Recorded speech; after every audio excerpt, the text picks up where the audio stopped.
बातें अर्ज करूं। सूरह तलाक 2-3 नंबर आयत की घर जाके तिलावत करे।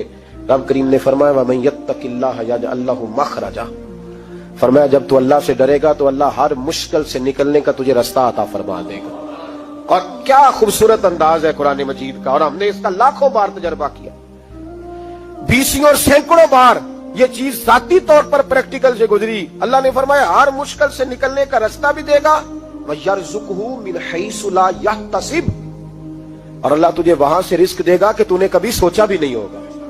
वयरज़ुक़हु मिन हैसु ला यहतसिब से देगा कि तूने कभी सोचा भी। एक सहाबी थे हज़रत औफ बिन मालिक रज़ी अल्लाह तआला, कहते मेरा बच्चा काफिरों ने कैद कर लिया, घर में गुर्बत पहले बड़ी ज्यादा थी, मैं दरवाजा रसूल पे आया, हुजूर अब क्या करूं? तो कहते नबी पाक ने फरमाया भरोसा अल्लाह की जात पे कर, तवक्कुल अल्लाह की जात पे कर, और घर जाके तस्बीह लेके मियां बीवी बैठ जाओ और पढ़ो ला हौला वला कुव्वता इल्ला बिल्लाहिल अलीय्यिल अज़ीम, जाओ पढ़ो जाके। कहते मैं घर बैठा अभी चंद तस्बीहां पढ़ी थी कि दरवाजे पे दस्तक हुई, दरवाजा खोला तो मेरा बेटा दरवाजे पे खड़ा था, पलट के देखा तो 400 बकरियां भी लाया था। और मैंने कहा बेटा ये कैसे आ गई? कहने लगे अब्बा जी मुझे एक हवेली में काफिरों ने कैद किया हुआ था, मैं बड़ा परेशान था, लेकिन अभी थोड़ा देर पहले पता नहीं क्या हुआ, मैंने यूं हाथ लाया तो रस्सियां खुल गई, बाहर निकला हूं तो 2-3 बंदों पे नींद का ऐसा गलबा था कि बेहोश होके गिरे हुए थे। 400 बकरियां भी थी, मैंने दरवाजा खोला, बकरियां मेरे साथ दौड़ने लग गई है, तो मैं 400 बकरी भी ले आया हूं, पलट पलट के देखता रहा हूं, पर मीलों का सफर हुआ वो आए ही नहीं। तो वालिद कहने लगे बेटा चलो पहले मुस्तफा करीम से जाके पूछ ले, देखे कैसे माली मसले हल होते, हुजूर से जाके पूछे कि हमारे लिए जायज भी है कि नहीं। कहते हैं दरवाजा रसूल पे जाके हम खड़े हुए थे कि नबी पाक ने फरमाया देखा रब करीम का फजल, देखा, फरमाया तेरा बेटा भी आ गया, तेरी गुर्बत का भी हाल हो गया है, ये काफिर का माल है, इसे माले गनीमत समझ के इस्तेमाल कर, तेरा ही है। तो ला हौल वला कुव्वत इल्ला बिल्लाहिल अलीय्यिल अज़ीम पढ़ें तो रिस्क में बढ़ेंगे इंशाल्लाह, बोल के बताइए पढ़ेंगे इंशाल्लाह ताला। लेकिन सुन्नी कौम तवीज पे लग गई है, कहते वजीफा पढ़ना पड़ता है, आप लिख के दे गले में डालने के लिए, ताकि वो डालता जाऊं और मेरे ऊपर पैसों की बारिश होती जाए। वजीफा पढ़े, वजीफा पढ़े। सुने एक और वजीफा सुने, इमाम कुर्तुबी ने तफसीर कुर्तुबी में लिखा रिज्क की बरकत का वजीफा। इमाम कुर्तुबी ने लिखा है हजरत अनस बिन मालिक रज़ी अल्लाह तआला अन्हु कहते हैं एक शख्स हुजूर की बारगाह में आया, कहा या रसूल अल्लाह सल्लल्लाहु अलैहि वसल्लम गुर्बत बड़ी है, बड़ा दुखी हूं, बड़ा परेशान हूं। तो हुजूर ने वजीफा बताया, फरमाया जब भी घर जाओ ना घर वालों को सलाम कहनी है, अस्सलामु अलैकुम, यानी कब कहनी है? जब भी जाओ। कब कहनी है? यानी घर से निकले माचिस लेने के लिए, वापस आके कहना अस्सलामु अलैकुम। फिर घर वालों ने कहा हो याद नहीं रहा था, वो तो चीनी भी खत्म हो गई है, फिर गए चीनी लेने तो वापस आके फिर अस्सलामु अलैकुम। उन्होंने कहा खो नाराज ना होइएगा, पति भी नहीं चाहेगी। अब वापस गए तो फिर वापस आके क्या कहना है? तो नबी पाक सल्लल्लाहु अलैहि वसल्लम ने फरमाया जब भी घर जा अस्सलामु अलैकुम कह और 3 दफा सूरत इखलास पढ़ दे, और सूरत भी वो बताई जो सबको आती है, कुल हुवल्लाहु अहद अल्लाहु समद लम यलिद वलम यूलद वलम यकुल लहू कुफुवन अहद। 3 दफा ये पढ़ दे। सहाबी बड़े सियाने थे, बड़े मसले हल करते थे हमारे, फटाफट बोल पड़े वो सहाबी, कहने लगे हुजूर मेरी तो छोटी सी फैमिली है, कई दफा बच्चे घर नहीं होते, ननिहाल गए होते हैं, तो फिर क्या करूं? हुजूर ने फरमाया जब घर में कोई ना हो तो अपने नबी पे दरूद और सलाम पढ़ देना, तेरे नबी का करम तो तेरे घर में होगा ना।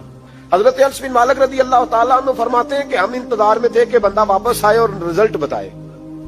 कहते हैं वो कुछ दिनों के बाद वापस आए तो अजीब बात की उन्होंने, हम सायों से कई दफा बंदे की नहीं ना इतनी बनती, और कई दफा लगता है कि मेरा हाथ ऊपर ही रहे, कहीं मुझसे तगड़े ना हो जाए। कहते हैं वो आए, नबी पाक सल्लल्लाहु अलैहि वसल्लम ने कहा क्या हाल है तेरा? तो अर्ज करने लगे या रसूल अल्लाह सल्लल्लाहु अलैहि वसल्लम वजीफा तो मैंने अपने लिए पूछा था और मेरे तो हमसाये भी अमीर हो गए, हुजूर तो मैंने अपने लिए पूछा था और मेरे दाएं बाएं वाले लोगों को बड़ी बरकत हुई है।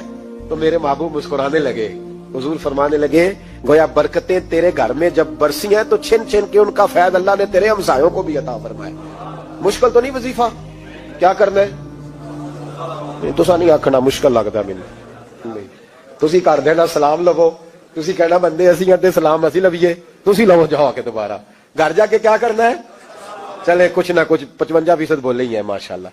कितने क्या करेंगे? अस्सलामु और फिर क्या पढ़ना है? सुभान अल्लाह। 3 दफा सूरत इखलास पढ़ दे, फरमाया अल्लाह बरकत पैदा कर देगा। अब सुने, एक दोस्त आए, कहने लगे हजरत जी बड़े पीरों के पास गया हूं, माली मसला हल नहीं होता, तो मैंने कहा मैं तुझे नबी पाक की बारगाह में ना ले जाऊं? پیروں کے پیر کے پاس نہ چلے جائیں. میں نے کہا سن تیرا مالی مسئلہ حضور حل کر دیتے. مشکات میں حدیث ہے, ایک صحابی نے کہا حضور غربت ہے, فرمایا روز رات کو سورت واقعہ پڑھ, تیرے گھر میں فاقہ نہیں آئے گا. اور یار بتاؤ, جب نبی پاک نے کہہ دیا نہیں آئے گا تو آئے گا, حضور نے کہہ دیا نہیں آئے گا تو آئے گا, اللہ اکبر, آ ہی نہیں سکتا. تو وہ والا وظیفہ پڑھ جو مصطفیٰ کریم نے بتایا ہے, اور رب کریم کی بارگاہ میں گویا نیت ہو کہ یا اللہ میں کوئی خود تو نہیں نہ پڑھ رہا, تیرے نبی نے بتایا ہے, سورت واقعہ پڑھ, تیرے گھر میں فاقہ. حضرت عبداللہ ابن مسعود رضی اللہ تعالیٰ عنہ بیمار ہو گئے, شدید بیمار, اور بیٹیوں کے باپ تھے, بیٹیاں زیادہ تھی. حضرت عثمان غنی رضی اللہ تعالیٰ عنہ کا دور خلافت تھا. جناب عثمان غنی تیمارداری کرنے آئے اور کہنے لگے عبداللہ آپ بڑے بیمار ہیں, ابن مسعود آپ بڑے علیل ہیں, کچھ پیسے نہ بھیج دوں خزانے سے؟ تو حضرت ابن مسعود کہنے لگے ضرورت نہیں. کہا آپ کی بیٹیاں ہیں, کام آئیں گے. تو آپ فرمانے لگے میں نے بیٹیوں کو خزانہ دے دیا ہے. کہا کیا خزانہ دیا ہے؟ کہنے لگے میں نے اپنی بیٹیوں کو پابند کر لیا ہے, وہ رات کو روز سوتے وقت سورت واقعہ پڑھ کے سوتی ہے. تو نبی پاک نے کہا فاقہ نہیں آ سکتا, تو لہذا میری بیٹیوں پہ کبھی فاقہ نہیں آ سکتا. تو روز یہ تو کہتے ہو داماد جی سے کہ بھئی آپ مہربانی کرو, کو خرچہ بڑھاؤ, بچی بڑی پریشان ہے, تو بچی کو بھی ایک خزانہ دے دو, اس کو بیٹے روز رات کو سورت واقعہ پڑھا کر. رات سورت واقعہ پڑھے, صبح سورہ ملک پڑھے, دن کے وقت سورت بقرہ پڑھے. میرے نبی پاک صلی اللہ علیہ وسلم نے فرمایا جس گھر میں سورت بقرہ پڑھی جائے, جن تو کیا شیطان بھی دوڑ جاتا ہے. تو کوئی جادو اثر کر سکتا ہے؟ تو ان وظیفوں پہ عمل کریں جو نبی پاک صلی اللہ علیہ وسلم نے ہمیں عطا کیے ہیں. حضور غوث پاک نے بھی ایک وظیفہ بتایا ہے, وہ بھی بتا دوں آپ کو. غوث اعظم رضی اللہ تعالیٰ عنہ کی خدمت میں ایک شخص آیا, اس نے کہا حضور بڑی تجارت کرتا ہوں, کام نہیں چلتا. فرمانے لگے اب تو اللہ سے تجارت شروع کر دے. کیا مطلب؟ فرمانے لگے 10 کمائے تو ایک اللہ کے رستے میں دے, رب کریم اس کے بدلے میں تجھے 70 عطا فرمائے گا. اس نے کہا حضور اس طرح کروں؟ فرمایا تو یہ کر کے دیکھ, عبد القادر جیلانی وعدہ کرتا ہے اللہ تیری مدد کرے گا. غلام کہتے ہیں وہ 6 مہینے کے بعد آیا. پہلے جب آیا تھا تو پیدل آیا تھا, 6 ماہ کے بعد آیا تو 6 اونٹ تھے اس کے پاس, اور آ کے حاضر ہوا تو کہنے لگا حضور زندگی پتہ نہیں کہاں گزار دی, کاروبار کا تو مزہ ہی اب آیا ہے, اب مزہ آیا ہے کاروبار کرنے کا, اب مزہ آیا ہے. کہا 10 میں سے 1 دیتا ہوں, پتہ نہیں کتنا مہربان ہے. اور یہ آیت ہے وَيَرْزُقْهُ مِنْ حَيْثُ لَا يَحْتَسِبُ, تجھے وہاں سے دے گا کہ تیرا کبھی گمان بھی نہیں گیا ہوگا.